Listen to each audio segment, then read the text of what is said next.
मंगलम भगवान विष्णु मंगलम गरुड़ध्वज मंगलम पुंडरीकाक्ष मंगलाय तनोहरि। जय श्री कृष्ण। नमस्कार प्रिय भक्तजनों, स्वागत है आप सभी का मेरे YouTube चैनल आर के भक्ति ज्ञान में। भक्तों, आज हम आपको श्रीमद् भागवत महापुराण के 15वें अध्याय की कथा और 16वें अध्याय की कथा सुनाएंगे। तो सभी भक्तजन हमारी श्रीमद् भागवत महापुराण की कथा को श्रद्धा भाव और प्रसन्न चित्त मन से सुने, क्योंकि श्रीमद् भागवत महापुराण की कथा हमारे पिछले जन्मों के कर्मों से ही हमको श्रवण करने को मिलती है। तो आइए भक्तों, हमारे बहुत ही भाग्य होते हैं जिससे हमें श्रीमद् भागवत की कथा श्रवण करने को मिलती है। तो आइए भक्तों, हम अपनी कथा को प्रारंभ करते हैं। गजाननं भूतगणाधिसेवितं कपितजम्बफलचारुभक्षणं उमासुतं शोकविनाशकारकं नमामि विघ्नेश्वरपादपङ्कजं। गुरुर्ब्रह्मा गुरुर्विष्णु गुरुर्देवो महेश्वराय गुरुर्साक्षात् परब्रह्म तस्मै श्री गुरुवे नमः। नारायणं नमस्कृत्य नरं चैव नरोत्तमं देवीं सरस्वतीं व्यासं ततो जयमुदीरयेत्। वसुदेवसुतं देवं कंसचारूढमर्दनं देवकी परमानंदं कृष्णं वंदे जगद्गुरु। सब द्वारन को छोड़ के मैं आयो तेरे द्वार, ओ नंद के लाडले तनिक मेरी ओर निहार। बोलो भागवत भगवान की जय, बोलो सुखदेव भगवान की जय, बोलो परीक्षित महाराज की जय, बोलो आज के आनंद की जय। आज की कथा में सुने कृष्ण व्यथित पांडवों का परीक्षित को राज देकर स्वर्ग से धारना। सूत जी कहते हैं, भगवान श्री कृष्ण के प्यारे सखा अर्जुन एक तो पहले ही श्री कृष्ण के विरह से खुश हो रहे थे और उस पर राजा युधिष्ठिर ने उनकी विषादग्रस्त मुद्रा देखकर उसके विषय में कई प्रकार की आशंकाएं करते हुए प्रश्नों की झड़ी लगा दी। शोक से अर्जुन का मुख और हृदय कमल सूख गया था, चेहरा फीका पड़ गया था। वे उन्हीं भगवान श्री कृष्ण के ध्यान में ऐसे डूब रहे थे कि बड़े भाई के प्रश्नों का कुछ भी उत्तर न दे सके। श्री कृष्ण की आंखों से ओझल हो जाने के कारण वे बड़ी हुई प्रेम जनित उत्कंठा के परवश हो रहे थे। रस आंकने टहलने आदि के समय भगवान ने उनके साथ जो मित्रता,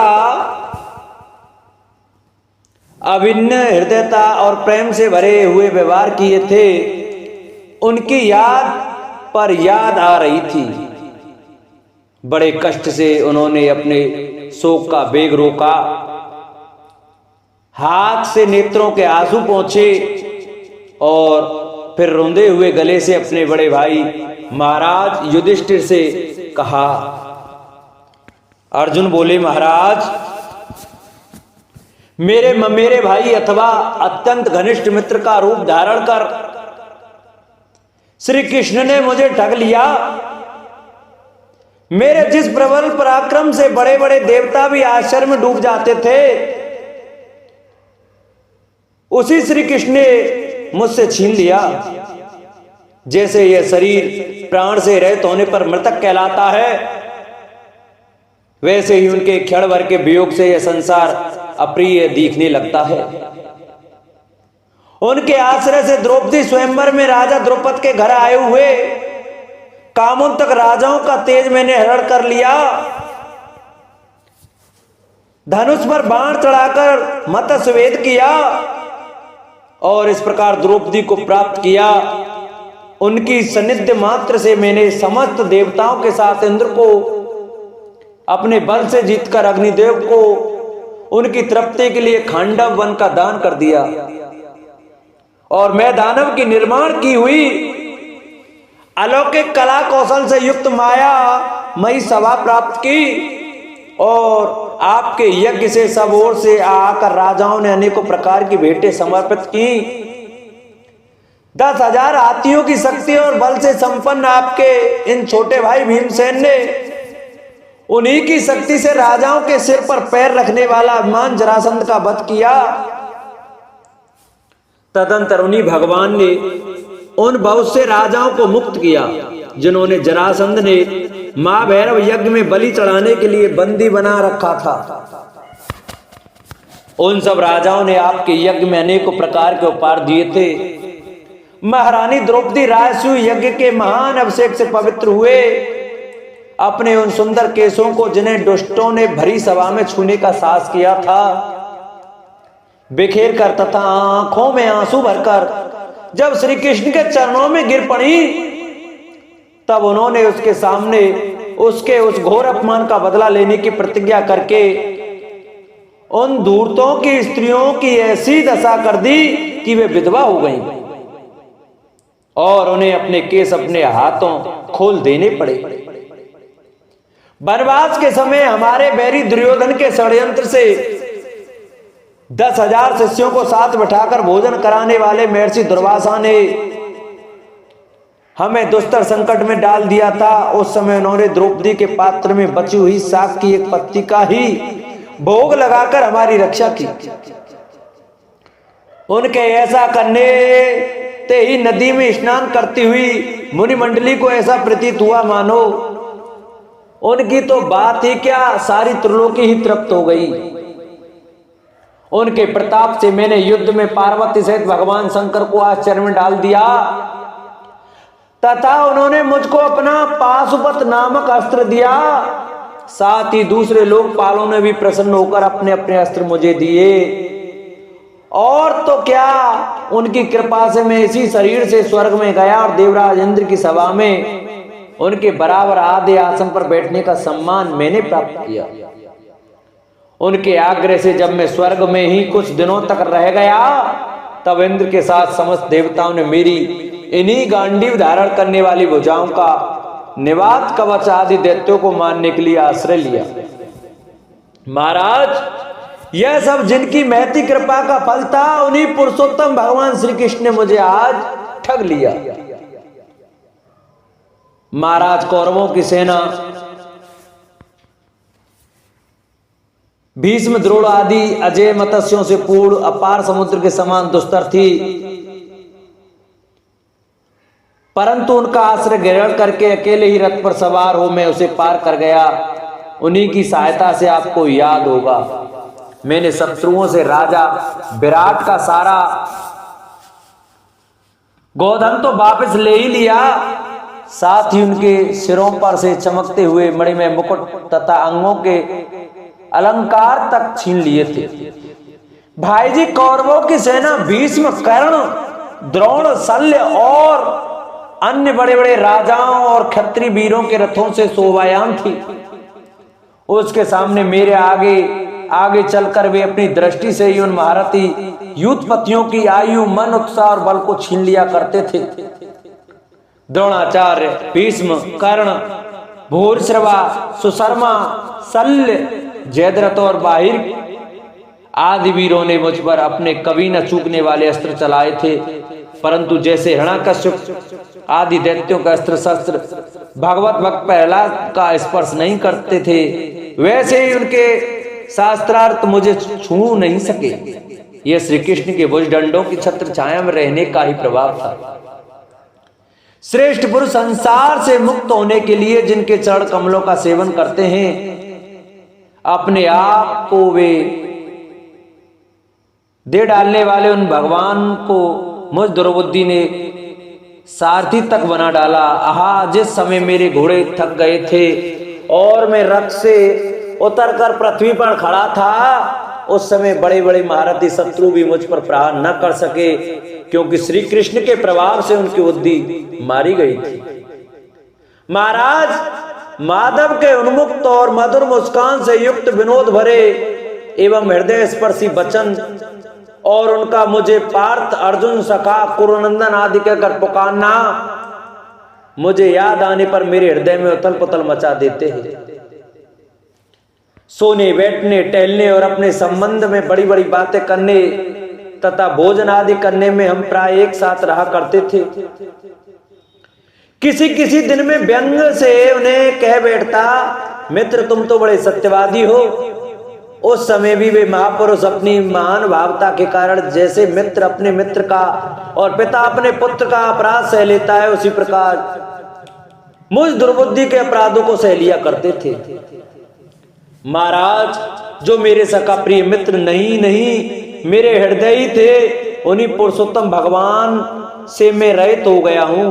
भगवान की पत्नियों को द्वारका से अपने साथ ला रहा था, परंतु मार्ग में दुष्ट गोपों ने मुझे एक अबला की भांति हरा दिया और मैं उनकी रक्षा नहीं कर सका। वही मेरा गांडीव धनुष है, वे ही बाण हैं, वही रथ है, वही घोड़े हैं और वही मैं रथी अर्जुन हूं, जिसके सामने बड़े बड़े राजा लोग सिर झुकाया करते थे। श्री कृष्ण के बिना ये सब एक ही क्षण में नहीं के समान सार शून्य हो गए। ठीक उसी तरह जैसे भस्म में डाली हुई आहुति कपट भरी सेवा और ऊसर से बोया हुआ बीज व्यर्थ जाता है। राजन, आपने द्वारकावासी अपने निज स्वद संबंधियों की बात पूछी है। वे ब्राह्मणों के साथ बस मोहग्रस्त हो गए और बारुणी मदरा के पान से मंदोन्मत होकर अपरिचितों की भांति आपस में एक दूसरे से भिड़ गए और घूंसों से मारपीट करके सब के सब नष्ट हो गए। उनमें से केवल 4-5 ही बचे हैं। वास्तव में यह सर्वशक्तिमान भगवान की ही लीला है कि संसार के प्राणी परस्पर एक दूसरे का पालन पोषण भी करते हैं और एक दूसरे को मार भी डालते हैं। राजन, जिस प्रकार जलचरों में बड़े जंतु छोटों को बलवान, दुर्बलों को एवं बड़े और बलवान भी परस्पर एक दूसरे को खा जाते हैं, उसी प्रकार अक्षय बलि और बड़े यदुवंशियों के द्वारा भगवान ने दूसरे राजाओं का सहार कराया। तत्पश्चात यदुवंशियों के द्वारा ही एक से दूसरे यदुवंशी का नाश करा के पूर्ण रूप से पृथ्वी का भार उतार दिया। भगवान श्री कृष्ण ने मुझे जो शिक्षाएं दी थी वे देश काल और प्रयोजन के अनुरूप तथा हृदय के ताप को शांत करने वाली थी। स्मरण आते ही वे हमारे चित्त का हरण कर लेती हैं। सूत जी कहते हैं, इस प्रकार प्रगाढ़ प्रेम से भगवान श्री कृष्ण के चरण कमलों का चिंतन करते करते अर्जुन की चित्त वृत्ति अत्यंत निर्मल और प्रशांत हो गई। उनकी प्रेममयी भक्ति भगवान श्री कृष्ण के चरण कमलों में अहर्निश चिंतन से अत्यंत बढ़ गई। भक्ति के वेग ने उनके हृदय को मत कर उसमें से सारे विकारों को बाहर निकाल दिया। उन्हें युद्ध के आरंभ में भगवान के द्वारा उपदेश किया हुआ गीता ज्ञान पुनः स्मरण हुआया, जिसकी काल के व्यवधान और कर्मों के विस्तार के कारण प्रमादवश कुछ दिनों के लिए विस्मृति हो गई थी। ब्रह्म ज्ञान की प्राप्ति से माया का आवरण भंग होकर गुणातीत अवस्था प्राप्त हो गई। द्वैत का संशय निवृत्त हो गया। सूक्ष्म शरीर भंग हुआ। वे शोक एवं जन्म मृत्यु के चक्र से सर्वथा मुक्त हो गए। भगवान के स्वधाम गमन और यदुवंश के सहार का वृतांत सुनकर निश्चलमती युधिष्ठिर ने स्वर्गारोहण का निश्चय किया। कुंती ने भी अर्जुन के मुख से यदुवंशियों के नाश और भगवान के स्वधाम गमन की बात सुनकर अनन्य भक्ति से अपने हृदय को भगवान श्री कृष्ण में लगा दिया और सदा के लिए इस जन्म मृत्यु संसार से अपना मुंह मोड़ लिया। भगवान श्री कृष्ण ने लोक दृष्टि में जिस यादव शरीर से पृथ्वी का भार उतारा था उसका वैसे ही परित्याग कर दिया, जैसे कोई कांटे से कांटा निकालकर फिर दोनों को फेंक दे। भगवान की दृष्टि में दोनों ही समान थे। जैसे वे नट के समान मत्स्यादि रूप धारण करते हैं और फिर उनका त्याग कर देते हैं, वैसे ही उन्होंने जिस यादव शरीर से पृथ्वी का भार दूर किया था उसे त्याग भी दिया, जिनकी मधुर लीलाएं श्रवण करने योग्य हैं उन भगवान श्री कृष्ण ने जब अपने मनुष्य के से शरीर से इस पृथ्वी का परित्याग कर दिया, उसी दिन विचारहीन लोगों को अधर्म में फंसाने वाला कलयुग आ धमका। महाराज युधिष्ठिर से कलयुग का फैलना छिपा न रहा। उन्होंने देखा देश में, नगर में, घरों में और प्राणियों में लोभ, असत्य, छल, हिंसा आदि धर्मों की बढ़ती सी हो गई है। तब उन्होंने महाप्रस्थान का निश्चय किया। उन्होंने अपने विनयी पौत्र परीक्षित को, जो गुणों में उन्हीं के समान थे, समुद्र से घिरी हुई पृथ्वी के सम्राट पद पर हस्तिनापुर में अभिषिक्त किया। उन्होंने मथुरा में सूरसेन आदि पति के रूप में अनिरुद्ध के पुत्र वज्र का अभिषेक किया। इसके बाद समर्थ युधिष्ठिर ने प्रजापत्य यज्ञ करके आहवनी आदि अग्नियों को अपने में लीन कर दिया। अर्थात गृहस्थाश्रम के धर्म से मुक्त होकर उन्होंने संन्यास ग्रहण किया। युधिष्ठिर ने अपने सब वस्त्राभूषण आदि वहीं छोड़ दिए एवं ममता और अहंकार से रहित होकर समस्त बंधन काट डाले। उन्होंने दृढ़ भावना से वाणी को मन में, मन को प्राण में, प्राण को अपान में और अपान को उसकी क्रिया के साथ मृत्यु में तथा मृत्यु को पंचभूत में शरीर में लीन कर लिया। इस प्रकार शरीर को मृत्यु रूप अनुभव करके उन्होंने उसे त्रिगुण में मिला दिया।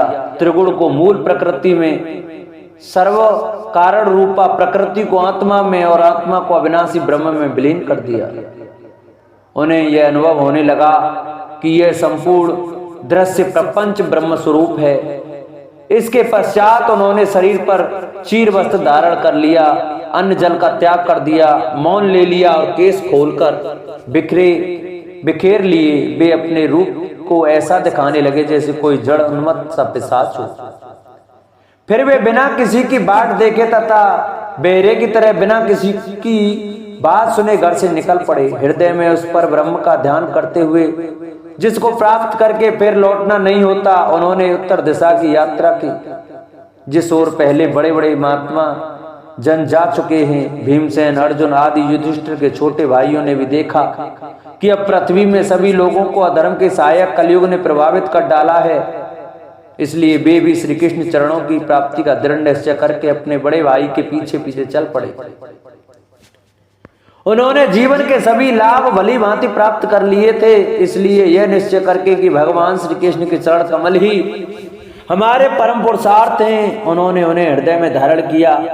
पांडवों के हृदयों में भगवान श्री कृष्ण के चरण कमलों के ध्यान से भक्ति भाव उमड़ आया। उनकी बुद्धि सर्वथा शुद्ध होकर भगवान श्री कृष्ण के उस सर्वोत्कृष्ट स्वरूप में अनन्य भाव से स्थिर हो गई, जिसमें निष्पाप पुरुष की स्थिर हो जाते हैं। फलतः उन्होंने अपने विशुद्ध अंतःकरण से स्वयं ही वह गति प्राप्त की जो विषयासक्त दुष्ट मनुष्यों को भी कभी प्राप्त नहीं हो सकती। संयमी एवं श्री कृष्ण के प्रेमावेश में मुग्ध भगवान में विदुर जी ने भी अपने शरीर को प्रवास क्षेत्र में त्याग दिया।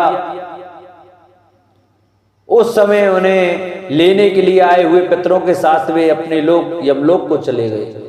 द्रौपदी ने देखा कि अब पांडव लोग निरपेक्ष हो गए हैं, तब वे अनन्य प्रेम से भगवान श्री कृष्ण का ही चिंतन करके उन्हें प्राप्त हो गए। भगवान के प्यारे भक्त पांडवों के महाप्रणयार की इस परम पवित्र और मंगलमय कथा को जो पुरुष श्रद्धा से सुनता है, वह निश्चय ही भगवान की भक्ति और मोक्ष को प्राप्त करता है। 16वें अध्याय परीक्षित की दिग्विजय तथा धर्म और पृथ्वी का संवाद। सूत जी कहते हैं, सोनक जी, पांडवों के महाप्रयाण के पश्चात भगवान के परम भक्त राजा परीक्षित श्रेष्ठ ब्राह्मणों की शिक्षा के अनुसार पृथ्वी का शासन करने लगे। उनके जन्म के समय ज्योतिषियों ने उनके संबंध में जो कुछ कहा था, वास्तव में वे सभी महान गुण उनमें विद्यमान थे।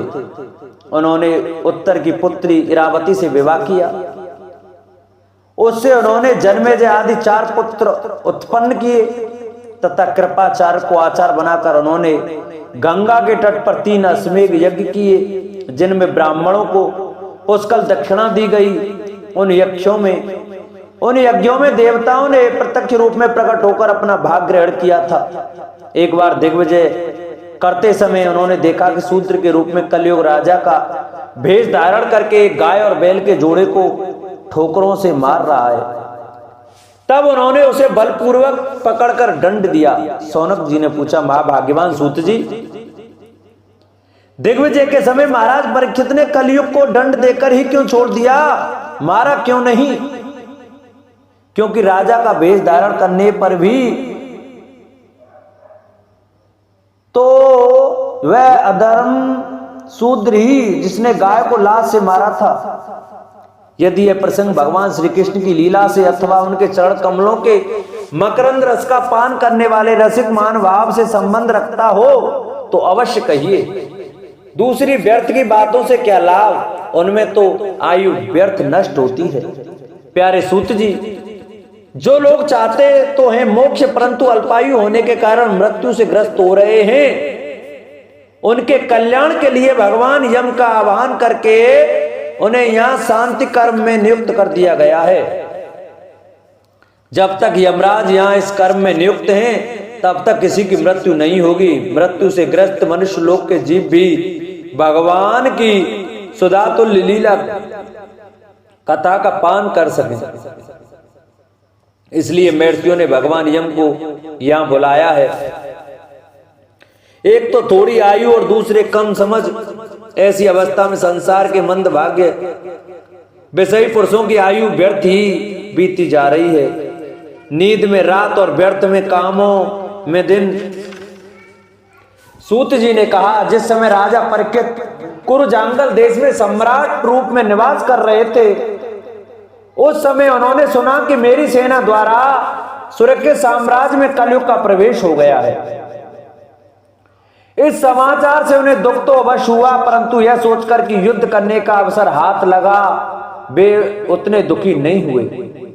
इसके बाद युद्ध वीर परीक्षित ने धनुष हाथ में ले लिया। वे श्याम वर्ण घोड़ों से जुते हुए सिंह की ध्वजा वाले सुसज्जित रथ पर सवार होकर दिग्विजय करने के लिए नगर से बाहर निकले। उस समय रथ, हाथी, घोड़े और पैदल सेना उनके साथ साथ चल रही थी। उन्होंने भद्राश्व, केतुमाल, भारत, उत्तर कुरु और किमपुरुष आदि सभी वर्षों को जीतकर वहां के राजाओं से भेंट ली। उन्हें उन देशों में सर्वत्र अपने पूर्वज महात्माओं का सुयश सुनने को मिला। उस यशोगान से पद पद पर भगवान श्री कृष्ण की महिमा प्रकट होती थी। इसके साथ ही उन्हें यह भी सुनने को मिलता था कि भगवान श्री कृष्ण ने अश्वत्थामा के ब्रह्मास्त्र की ज्वाला से किस प्रकार उनकी रक्षा की थी। यदुवंशी और पांडवों में परस्पर कितना प्रेम था तथा पांडवों की भगवान श्री कृष्ण में कितनी भक्ति थी। जो लोग उन्हें यह चरित्र सुनाते उन पर महामना राजा परीक्षित बहुत प्रसन्न होते। उनके नेत्र प्रेम से खिल उठते। वे बड़ी उदारता से उन्हें बहुमूल्य वस्त्र और मणियों के हार और पार रूप में देते। वे सुनते कि भगवान श्री कृष्ण ने प्रेम पर बस होकर पांडवों के सारथी का काम किया, उनके सभासद बने, यहाँ तक कि उनके मन के अनुसार काम करके उनकी सेवा भी की। उनके सखा तो थे ही, दूत भी बने। वे रात को शस्त्र ग्रहण करके वीरासन से बैठ जाते और शिविर का पहरा देते, उनके पीछे पीछे चलते, स्तुति करते तथा प्रणाम करते। इतना ही नहीं, अपने प्रेमी पांडवों के चरणों में उन्होंने सारे जगत को झुका दिया। तब परीक्षित की भक्ति भगवान श्री कृष्ण के चरण कमलों में और भी बढ़ जाती। इस प्रकार वे दिन दिन पांडवों के आचरण का अनुसरण करते हुए दिग्विजय कर रहे थे। उन्हीं दिनों उनके शिविर से थोड़ी ही दूर पर एक आश्चर्य घटना घटी। वह मैं आपको सुनाता हूं। धर्म बैल का रूप धारण करके एक पेड़ से घूम रहा था। एक स्थान पर उसे गाय के रूप में पृथ्वी मिली। पुत्र की मृत्यु से दुखिन माता के समान उसके नेत्रों से आंसुओं के झरने झर रहे थे। उसका शरीर श्रीहीन हो गया था। धर्म पृथ्वी से पूछने लगा। धर्म ने कहा, कल्याणी, कुशल से तो हो ना? तुम्हारा मुख कुछ कुछ मलिन सा हो रहा है। तुम श्रीहीन हो रही हो। मालूम होता है तुम्हारे हृदय में कुछ न कुछ दुख अवश्य है। क्या तुम्हारा कोई संबंधी दूर देश में चला गया है जिसके लिए तुम इतनी चिंता कर रही हो? कहीं तुम मेरी तो चिंता नहीं कर रही हो कि अब इसके 3 पैर टूट गए, एक ही पैर पर रह गया है? संभव है तुम अपने लिए शोक कर रही हो कि अब शूद्र तुम्हारे ऊपर शासन करेंगे। तुम्हें इन देवताओं के लिए भी खेद हो सकता है जिन्हें अब यज्ञों में आहुति नहीं दी जाती, अथवा उस प्रजा के लिए भी जो वर्षा न होने के कारण अकाल एवं दुर्भिक्ष से पीड़ित हो रही है। देवी, क्या तुम राक्षसरी के मनुष्यों के द्वारा सताई हुई अरक्षित स्त्रियों एवं आर्त बालकों के लिए शोक कर रही हो? संभव है विद्या कुकर्मी ब्राह्मणों के चंगुल में पड़ गई है और ब्राह्मण विप्रद्रोही राजाओं की सेवा करने लगे हैं और इसी का तुम्हें दुख हो। आज के नाम मात्र के राजा तो 16 आने कलयुगी हो गए हैं। उन्होंने बड़े बड़े देशों को भी उजाड़ डाला है। क्या तुम उन राजाओं या देशों के लिए शोक कर रही हो?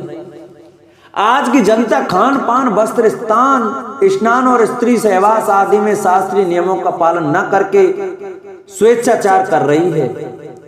क्या इसके लिए तुम दुखी हो?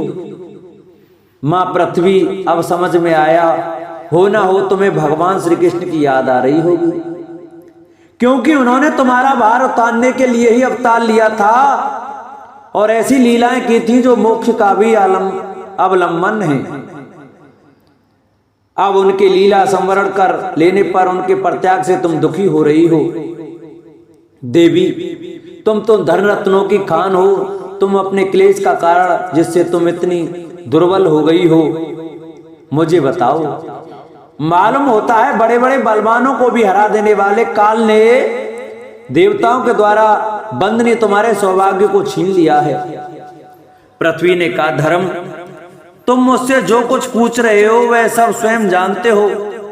जिन भगवान के सहारे तुम सारे संसार को सुख पहुंचाने वाले अपने चारों चरणों से युक्त थे, जिनमें सत्य, पवित्रता, दया, क्षमा, त्याग, संतोष, सरलता, सम, दम, तप, समता, तितिक्षा, उपरति, शास्त्र विचार, ज्ञान, वैराग्य, ऐश्वर्य, वीरता, तेज, बल, स्मृति, स्वतंत्रता, कौशल, कांति, धैर्य, कोमलता, निर्भीकता, विनयशील, साहस, उत्साह, बल, सौभाग्य, गंभीरता, स्थिरता, आस्तिकता, कीर्ति, गौरव, निरहंकारता, ये 39 अप्राकृतिक गुण तथा महत्वाकांक्षी पुरुषों के द्वारा वांछनीय शरणागत वत्सलता आदि और भी बहुत से महान गुण उनकी सेवा करने के लिए नित्य निरंतर निवास करते हैं।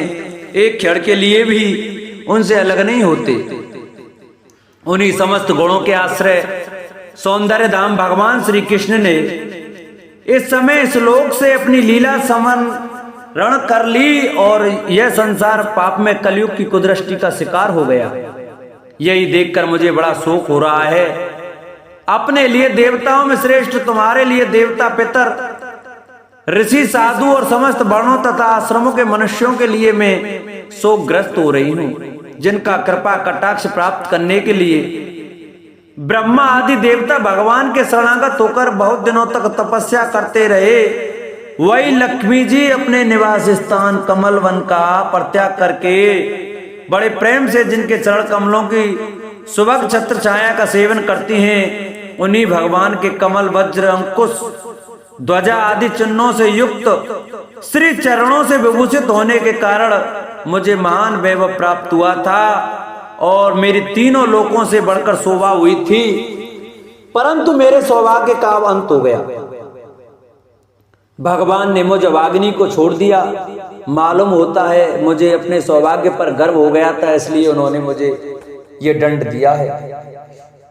तुम अपने 3 चरणों के कम हो जाने से मन ही मन कुड़ रहे थे, अतः अपने पुरुषार्थ से तुम्हें अपने ही अंदर पुनः सब अंगों से पूर्ण एवं स्वस्थ कर देने के लिए वे अत्यंत रमणीय श्याम सुंदर विग्रह से यदुवंश में प्रकट हुए और मेरे बड़े भारी भार को जो असुरवंशी राजाओं की सैकड़ों अक्षोड़ियों के रूप में था, नष्ट कर डाला, क्योंकि वे परम स्वतंत्र थे, जिन्होंने अपनी प्रेम भरी चितवन मनोहर मुस्कान और मीठी मीठी बातों से सत्यभामा आदि मधुमयी माननियों के मान के साथ धीरज को भी छीन लिया था, और जिनके चरण कमलों के स्पर्श से मैं निरंतर आनंद से पुलकित रहती थी, उन पुरुषोत्तम भगवान श्री कृष्ण का विरह भला कौन सह सकती है।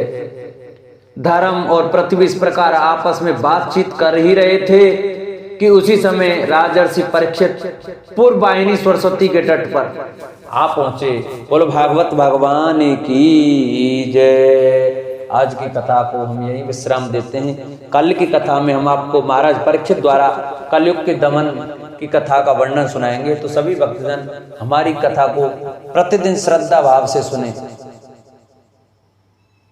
जिन भक्तों को हमारी ये वीडियो अच्छी लगी हो वो हमारी वीडियो को ज़्यादा से ज़्यादा शेयर करें, चैनल को सब्सक्राइब करें और कमेंट में ओम नमो भगवते वासुदेवाय, राधे राधे, जय श्री कृष्ण अवश्य लिखें।